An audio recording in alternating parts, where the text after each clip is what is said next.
Y'all. Oh my goodness. Ah!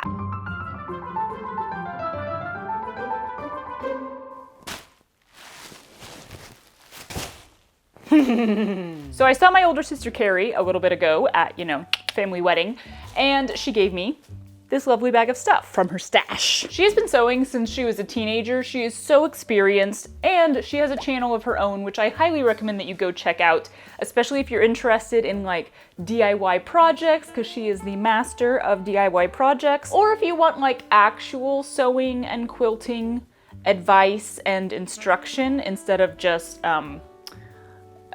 whatever I provide, which is chaos. But yeah, I've been waiting to open this so that I could do like a little unbagging with you. So let's see what she has passed on to me. Do I have scissors? Do I care? I'm just gonna rip it open. Like the Hulk. Ha! Ooh! Immediately thrilled. Y'all, look at this fabric. Oh my God, I love that. I love these colors. Ooh, it's a flannel, and I don't use flannel much, but I mean, I should because it's so soft. But I absolutely love those colors together, so comfy flannel something coming up soon. They're kind of matchy-matchy. Ooh, but this is much lighter. Sundress. Okay, this was not the point of the video, so let me speed it up through here. I'm loving every single bit of all the goodness in here. Ooh, a knit. I love a good soft knit. Ooh. Ooh. Anyway. Not the point of the video, but I thought that tied in really well, because when I was first trying to establish my fabric stash when I was a new sewist, which wasn't that long ago, a lot of the stuff that I had was passed down to me from my sister Carrie whenever she would go through her enormous stash that she's had much more time to build up, and she'd pass things on to me. And that was amazing for me because it's really hard to convince yourself, or at least it was really hard to convince myself, to go spend money on fabric when you don't know what you're doing yet and you're just, possibly going to ruin it. Nothing is ruined if you learned something along the way. But you know what I mean. And then I discovered Remainders, which is the crafting thrift store that is in Pasadena, so close enough for me to just pop on over there. And that is pretty much the entire rest of my fabric stash now. I have very few fabrics that I've actually gone out to a store and paid full price for. But not everyone is lucky enough to have a stash busting family member or a thrift store full of fabric within driving distance. So when Carrie reached out to me from Destashify, this is a different Carrie now, not my sister Carrie, different Carrie, to ask if I would be interested in checking out the site and doing a little shopping spree and sharing it all with you, I was like, you do not need to ask twice, and also, how did I not know that Destashify existed before this? Honestly, the name sounded familiar. I think I maybe saw somebody post about it at some point and I might have clicked on it, but it definitely was not actually registered in my brain as hey, this is an online crafting thrift store. So yeah, for all of you who have bemoaned to me in the comments that there is no crafting thrift store anywhere near you, Destashify is an online crafting thrift store. Are we excited or what? I'm really excited. Let's check it out. So it kind of reminds me of eBay at its core, different sellers are coming together on a single platform to pass on items that they no longer need to someone who will love it much more.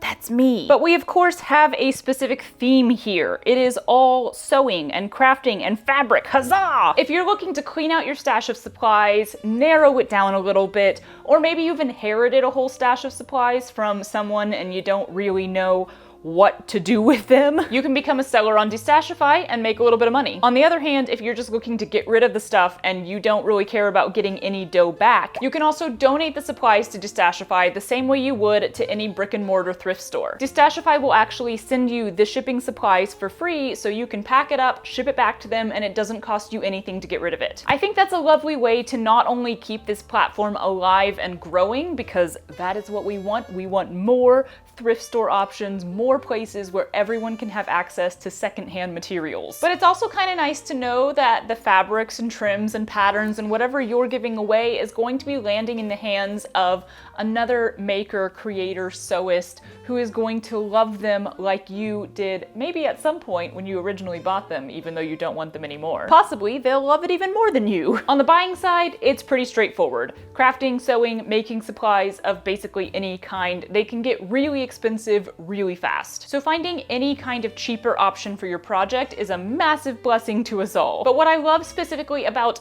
thrifting your supplies is that we are helping to keep this stuff out of trash heaps. So much beautiful and completely usable fabric is being thrown away by major corporations every year. So it really does feel good as a single maker to utilize stuff that already exists, to give supplies a second chance at becoming our wildest dreams instead of becoming trash. And speaking of wildest dreams, another reason that I absolutely love thrifting fabric specifically is because you can find so many weird and varied and fun options that you often just can't find in the regular stores or whatever. The variety at Remainders is incredible, and that's just coming from one local area. So you can imagine how incredible the variety could become when you're accessing the entire country or the entire globe. I had so much fun going through page after page of fabric because, of course, the only idea in my head was get the most fun prints you can find. And I think I got some pretty cool stuff. So let's do some more unbagging, shall we?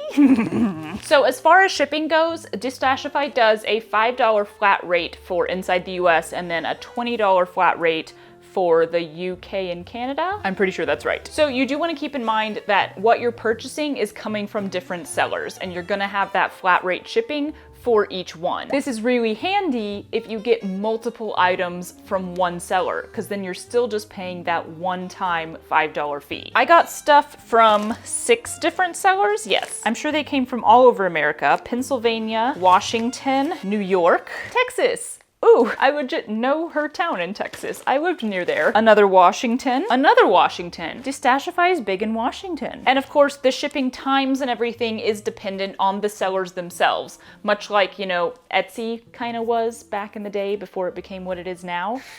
But yeah, so I found all of them pretty prompt. I think I got the first package literally like 3 days after I ordered, and the last one rolled in less than 2 weeks later. So not too bad. So of course, all of the sellers are also doing their own listings. And then there's also a note on there when it's being listed by Destashify, like those donated materials that Destashify is now reselling. You can tell when it's them. So the information on the fabrics will of course vary. You can tell that some of these sellers are well aware of exactly what their fabrics are, how much yardage they have, all of that stuff. And then other people are like, I don't really know. I have this and this is what I know about it. So there's a lot of variety there, but like honestly, I thought everybody did a really good job of photographing their fabric and doing like a good representation of it. So here's the first one that I bought. Remember I said fun prints? It's snakes. Ah, yo, it's so cute. Oh, I'm massively changing my lighting. Sorry about that. Look at that cuteness. You know, I'm just in the place where it's like solid colors are great. Solid colors are amazing. But also, I could be wearing snakes. What's next? Oh yeah, this one was a pretty small piece, but I thought it was worth it. Hot air balloons. I love hot air balloons. I think this is just a piece of like quilting cotton, but look how beautiful that print is. Oh, this one's fun. This is perfect for the fall. Look at this lace. Yeah? What am I gonna do with this? Ooh, there's a decent amount here. That is so beautiful. And I think I got this for like $5. I love this one. I love lemons. I don't know why, but like I love a good lemon print. And look how beautiful this one is. The light blue and the yellow and the green together is so nice.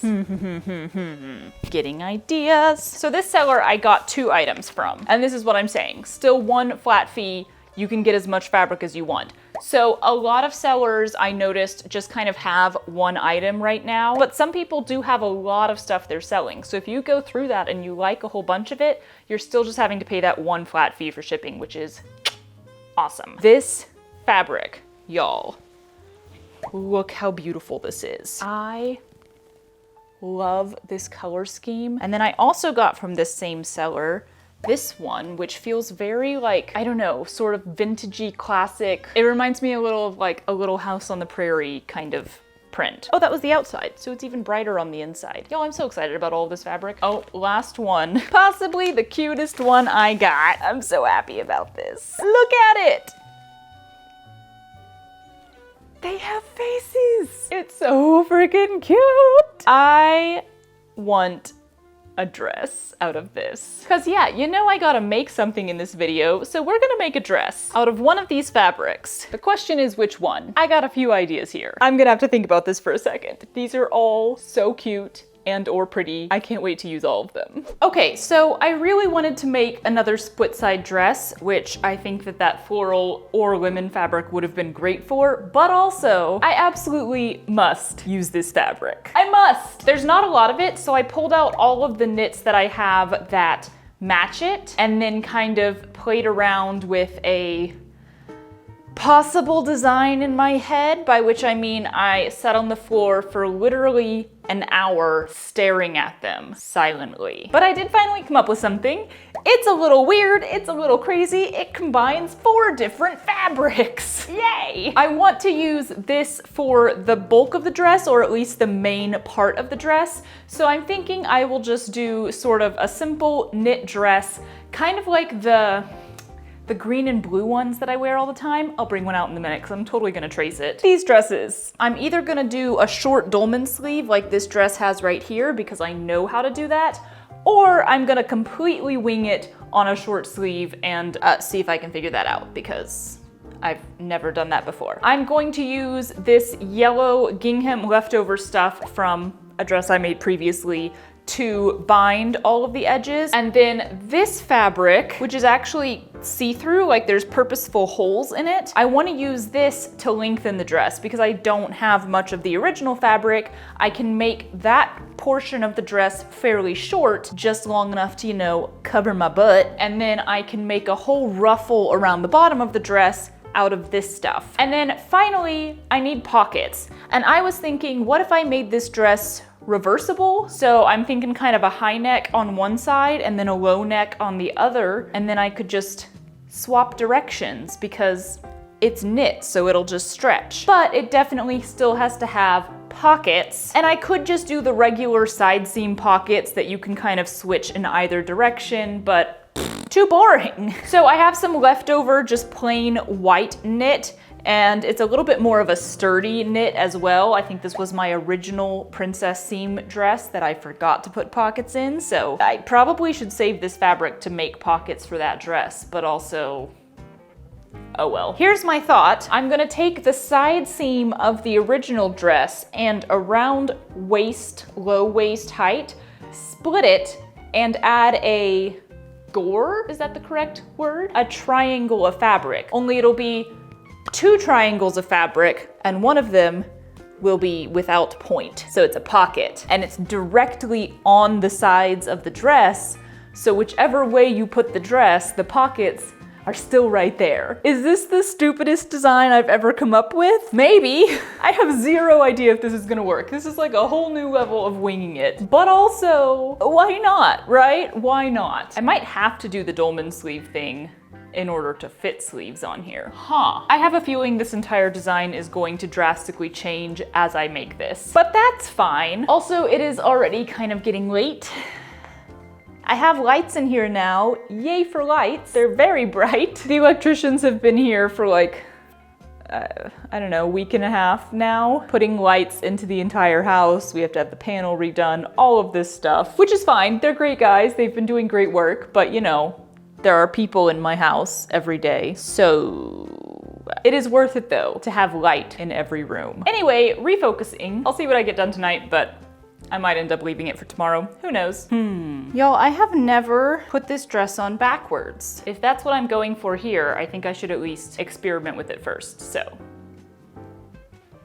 Give me a minute. Why have I never done this before? Yeah, this totally works. Cool. So one thing I have learned recently is if you're gonna trace something knit, make sure that you're using a fabric with the same amount of stretch as the thing you're tracing. 3 inches of material relaxed stretches to 5.5 inches. 3 inches relaxed. It can make it to 5.5, but it's stretching a little harder. So I would say that this is like 10% less stretch than that. 10%. Like I'm being actually scientific here. I don't actually know, I just know it's slightly less stretchy. I don't actually use the trace clothing method a lot, and I think it's legit just because this process right here of trying to get it to lay flat and show you the seams, see? It annoys me. It would be nice to try to recreate these dresses, because I absolutely love them, but they don't have pockets.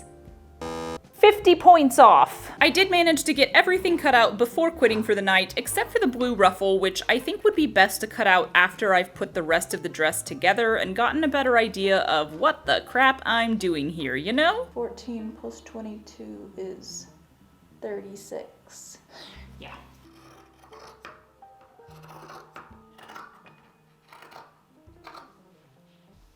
The next morning, I started the sewing with the pockets, of course. Y'all, this design is so simple to put together. Have I mentioned how much I love knit? I put a stripe of the adorable fabric across the top of the pocket, and then I sewed the 2 trapezoids together. Then I started turning the sash pieces into tubes. Oh yeah, I decided last night that I'm adding a sash, cause you know what? Why not? After that, it was time for a bit of ironing. Ooh, she's ironing. Starting on the actual dress now, I sewed the shoulders together first and then attempted to try it on and realized that it's kinda difficult to test dolman sleeves out when you're already wearing dolman sleeves underneath.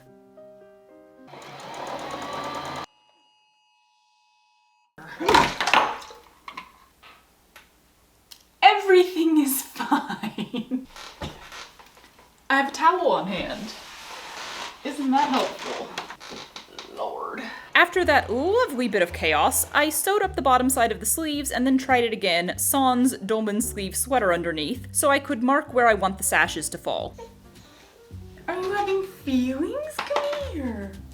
Hello? Oh, my baby. I know, it's just been so much disturbance. Do you want to go outside to your friends? He has made friends with the contractors because they've been here long enough, but now they're working outside in the garage, so I think he feels neglected. I sewed the sashes in while adding the pocket gore to the side, but of course there was a bit of an issue because I hadn't taken the top of the gore all the way up to a point, so it was kind of too wide. Okay, I'm gonna figure this out. I managed to make that whole process way harder than necessary, but at last I figured it out. Basically, I just curved the top of the gores inward so that they actually came to a point. Then, after a quick lunch break, I started adding the details. Cuffs on the sleeves, and then binding to the neckline. I was struggling with the binding until I finally realized that this yellow gingham knit is not a 4-way stretch, and I had cut it out with the direction that doesn't stretch in the direction that needs to stretch. Yeah? Unfortunately, with the bits that I had left over of the fabric, I couldn't get a long enough strip in the proper direction, so I just used the white selvage of the main fabric, and that worked fine. Because of the way I poorly shaped the sleeves, the cuffs were doing this weird sticky out thing, so to remedy that, I visited my rarely used ribbon stash and sewed a bit around the edge of the cuff, leaving 2 inches open at the top. By tying that in a bow, I was able to cinch in that extra material into a cute little pleat. Y'all, I am throwing everything and the kitchen sink at this one. And then 'twas time for that ruffled hem. I just cut all the fabric I have into 4 long strips and sewed them together. Spent ages hemming them. This fabric is weird to sew on, y'all. And then did that lovely gathering hack of sewing a zigzag stitch over a string. Love it! Don't you even dare. Don't you even think about it. Saved it. Okay. How was there ever a time when I wasn't gathering things this way? 'Tis a mystery. That's a fun little tutu. That's definitely way too gathered, so I have to measure it now. Whew. Okay, I'm gonna get that sewn on and then we're done.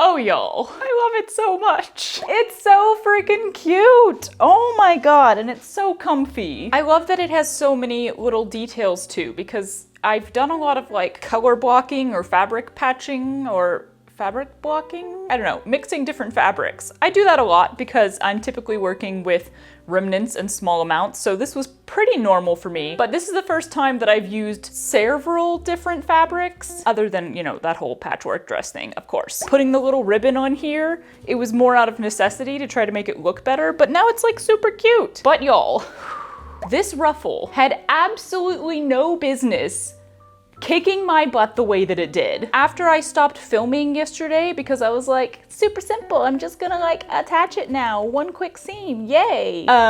Literally spent the entire rest of the night working on this ruffle. I don't know if it's because it's such a weird fabric. I don't know if it was because I was ruffling a stretchy material and then sewing that stretchy ruffled material onto another stretchy material, but like, it did not want to work. I got like half of it sewn on there, enough so that I knew it looked really cute and I wanted to commit, and then I had to completely unpick the entire thing and start over, and I'm glad I stuck with it because I do think it's really cute. And honestly, my only like, you should do better at this note for myself is my binding around the neckline, which someday I will get right, but right now is still a little bit too loose. One day in the future, I will do a proper neck binding. I have hope. Anyway, so I wanted to wrap this up by talking a little bit more about my experience ordering from Destashify and using the site, because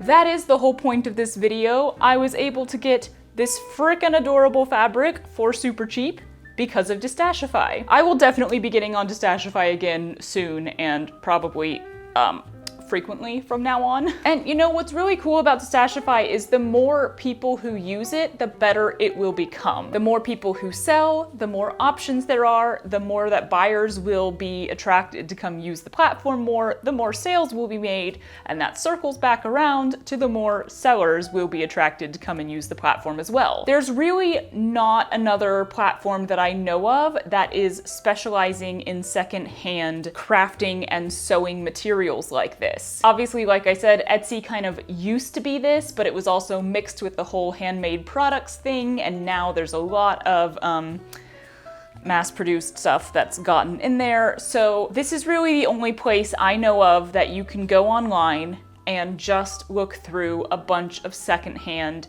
crafting, sewing, quilting, crocheting, knitting, all of that stuff, all of those materials. And there is a variety of pricing on there because, again, it's all being priced by the sellers. So there is stuff that I looked at and I was like, ooh, that's not exactly cheap, but I don't know a lot about fabric, so maybe it still was a lot cheaper than that fabric would be, you know? So yeah, if you have been looking for a crafting thrift store or wishing that you had one near you, I highly, highly recommend getting on Destashify, checking them out, seeing what there is that is just calling your name on there. And if you are looking to get rid of some stuff, clean out your stash, or even just start a side hustle, because honestly, if you're a person who lives close to a lot of thrift stores or who specializes in the art of finding those goodies in thrift stores, then collecting those things and reselling them on Destashify could be a great way to have a little side hustle income going on. So yes, thank you so much to Destashify for gifting me the shopping spree and sponsoring this video, and y'all go check them out. We need stuff like this. We need places where people can access and purchase secondhand materials, where people can get rid of their materials in a lovely recycling, thrifting way. So get on there, check them out. I don't think you'll be disappointed. I certainly wasn't. And I'm gonna go twirl around like a little kid again because I just have a lot of joy built up over this dress. Bye! So there's dying. Just waiting for a trash truck and a plane to pass. Woo! Fixed it. Yeah. Ow. Chairs are hard. Oh, my legs.